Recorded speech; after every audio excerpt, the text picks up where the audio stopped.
possible. Another knock sounded at the door, and after receiving Kit's permission to enter, the butler stepped inside.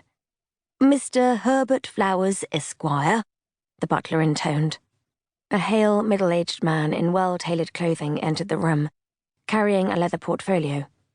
"My lord, thank you for—" Flowers' steps slowed, and his polite smile flickered as his gaze fell on Jeanette and Bijou. Face reddening, he coughed into his fist. "Forgive me, my lord, but it would perhaps be best if we conducted our meeting in private. The concerns are of a delicate and confidential manner." Kit sighed. He did not, however, sit up. "Ladies, if you would be so kind as to await me upstairs." The women swayed to their feet and ambled past the solicitor, trailing perfume and laughter as they exited the chamber. Kit waved Flowers toward a nearby chair. "Care for a drink? I might be able to cajole the cook into preparing something edible." "Your consideration is appreciated, my lord," the solicitor said quickly. "But once we conclude our business, I am bound for home, where my wife and supper await me." "I suppose you could eat both," Kit offered after taking a sip of wine. "Or take all of them to bed." Flowers' cheeks blazed. "Ah, well, yes." He cleared his throat. "Perhaps we might address the matter at hand."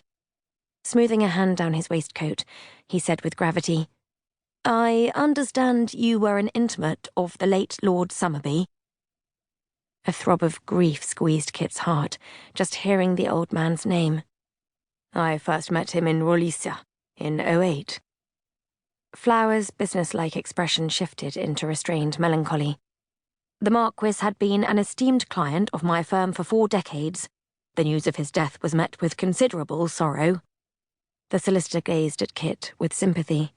"I imagine that you must also feel distress at the passing of your friend." Kit gave a wry half-smile. "I keep expecting him to show up at my door and demand that I join him at his favourite chop house. He never allowed me to beg off, said my wenching and carousing could wait 2 hours. Flowers echoed Kit's smile. "A forceful gentleman, Lord Somerby. It stands to reason that he served his country so admirably during the war."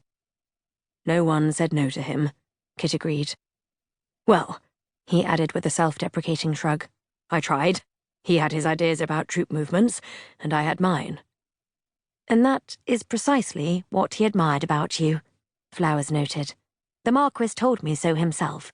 Always had good things to say about young Captain Ellingsworth. Courageous, he called you. A born tactician." Kit glanced away. "He was fulsome in his praise. I merely did my duty, nothing more." "With all due respect, my lord," the solicitor ventured, "he was not the only man of influence with this opinion of you. His Majesty the Prince was much moved by Lord Somerby's accounts of your heroism. You would not have been given an earldom if you had merely performed your responsibilities." Nothing in the parlour could hold Kit's attention. He kept shifting his gaze from the paintings on the walls to the windows to the plaster friezes on the ceiling. "I suppose so." Sadly, the title was almost entirely decorative. It came with a middling estate at the very uppermost border of Northumberland, and hardly any income. Much as Kit appreciated the elevation of his status from Marquis's 3rd son to Earl, it had done little to alter the course of his life. But he was grateful to Lord Somerby, just the same. Kit's parents loved him dutifully, yet only Somerby had truly believed in him, even when Kit himself did not. "So you and Lord Somerby were close?" Flowers noted. Kit nodded. "He was a lieutenant general on the peninsula for most of the war, so our paths crossed many times. He had a fondness for pastel de nata, and we'd have them in his tent, chasing them with strong whiskey and talking about our favourite public houses back in London." Kit smiled wryly. "We talked strategy, too, and the welfare of our men."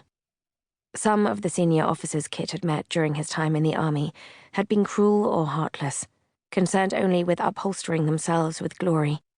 Not Lord Somerby. He remained steadfastly focused on the human cost of war. "Did his lordship ever discuss marriage?" Flowers asked. "Specifically yours?" Kit frowned, the question catching him by surprise. "Occasionally."